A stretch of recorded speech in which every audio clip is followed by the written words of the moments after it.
Hey guys, so this is my April favourites video.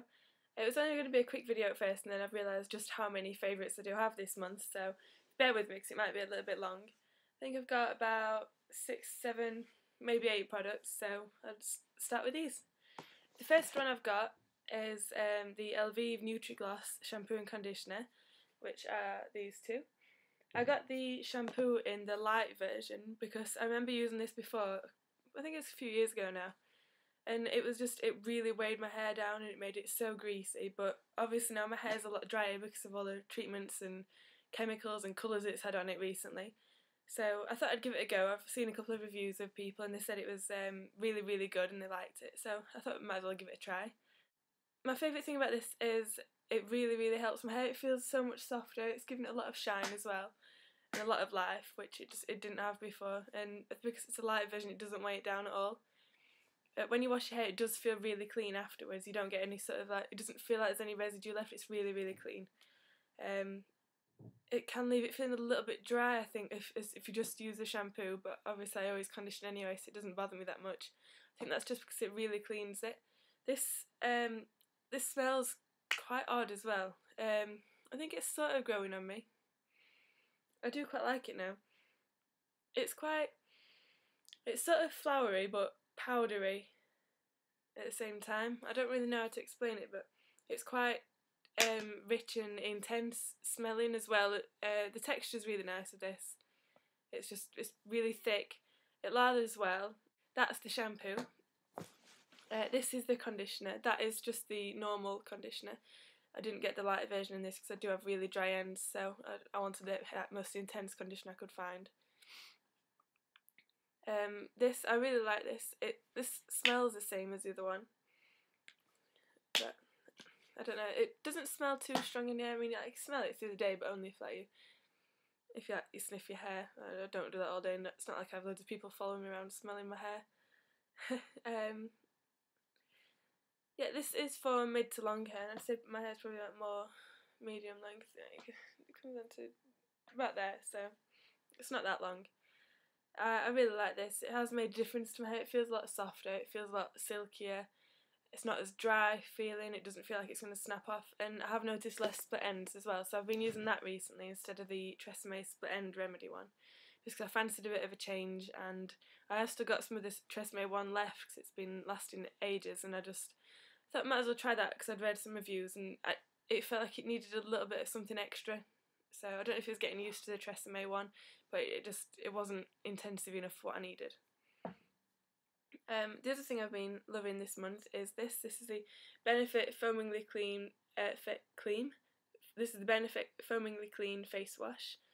I got this a couple of weeks ago now, and I've been using it morning and night. Just sort of take my makeup off, cleaning my face before I put my makeup on and everything. And I really like this. I can't fault it at all. This smells amazing too. I love that. If you smell the Benefit skincare, it all smells pretty much the same, and I really like it. So I definitely recommend this. I think it's quite expensive. It's about £23.50 I think, but it lasts forever. I mean, I've had it nearly a month now and I've hardly used any. It still feels full. So yeah, I definitely recommend that. That's one of my favourite products. And I've also been using a lot of the Benefit Total Moisture Face Cream that I mentioned in my other video, and I have mentioned it on my blog quite a lot. That's just because I can't get enough of it. That smells the same as the face wash. It's really deep and intensive, so if you've got any dry skin patches, it'll sort those out for you. Especially if you wear quite heavy foundation that tends to cling to any dry patches, that will really help with that. And that's £26.50 as well, but that lasts forever. So I think with these kinds of things you sort of get what you pay for. If you pay like a couple of pennies for something, then obviously you're going to have to replace it more often than you would do with a more high-end product. This one isn't actually a beauty product. This is a scented candle. This is £1 from Primark, and it's the Vanilla Pod scented candle. It's sort of like a yellow and white polka dot tin. It was £1.50, not £1. But this has got the most gorgeous vanilla scent, and they do quite a they do quite a few other flavours. Oh, my head's all over the place. They do quite a few other scents as well.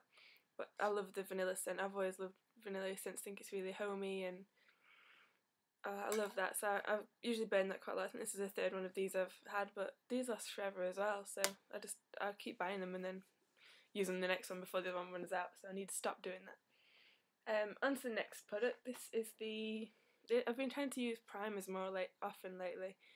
I do use the Benefit Professional most days, but on days when I don't want to, I'll use this, which is the Technic Illuminating Face Primer, the Prime It one.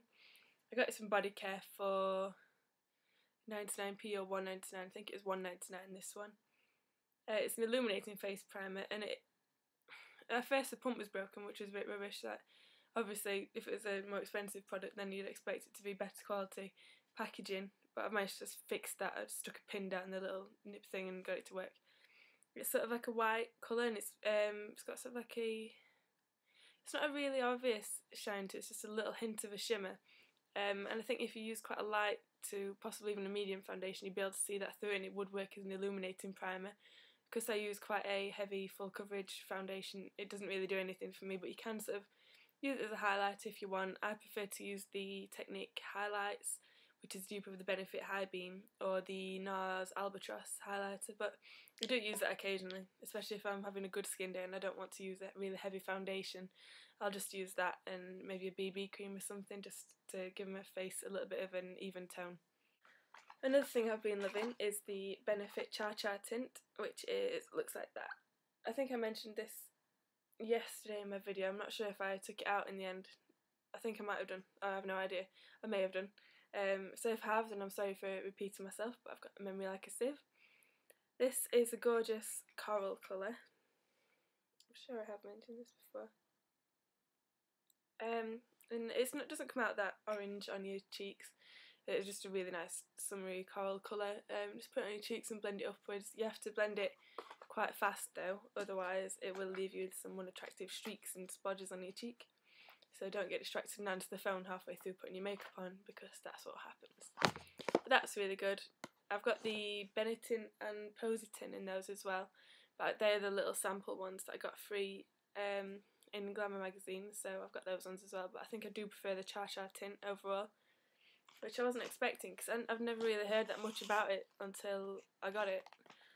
So took a bit of a risk on that one.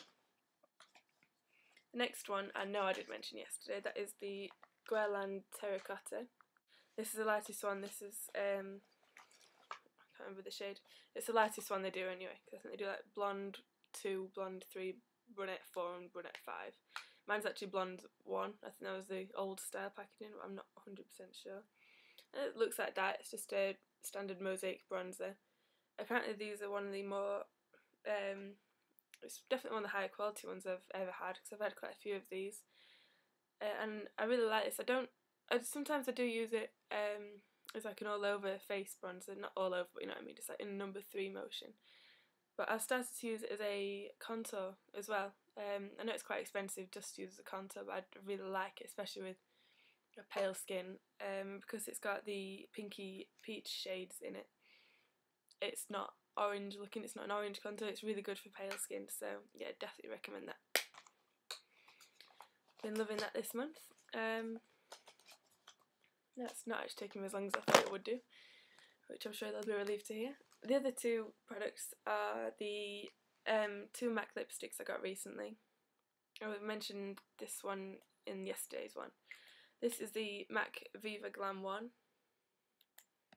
which is a really dark, deep red shade. It looks like that. I'll try and swatch it on my hand. I'm not sure how it'll come out on the camera.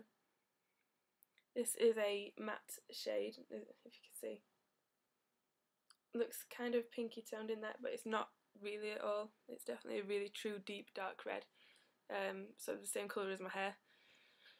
But I really like that. That's a matte finish, that one, which I do prefer matte lipsticks. It's only recently that I've started to wear lipsticks on a regular occasion, and if they're not matte, I don't feel as confident in them for some reason. I'd always sort of want to rub them off because I can feel them on my lips, but with the matte ones you can't. I really like that one. It sort of contrasts really well with my pale skin, and I like to wear that with black eyeliner, but that's definitely become one of my staple ones. Even though it's quite bold in a statement, I think it could be quite a nice everyday lipstick. The next one is this other MAC one.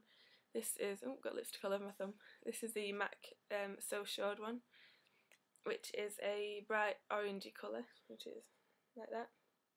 It's definitely a sort of a darker orange red. It's not as bright orange as the Morange one, which I would like to try at some point. But that's also a matte finish. It does come across as quite a bright red on the screen, but it's not. I'm wearing that at the minute, so you can see it's definitely a lot oranger than my hair, which is the same colour as the Viva Glam one I just mentioned. But yeah, I definitely recommend that if you're looking for an orange shade that's quite wearable, it's not too scary or brighter in your face, and I definitely go with that one.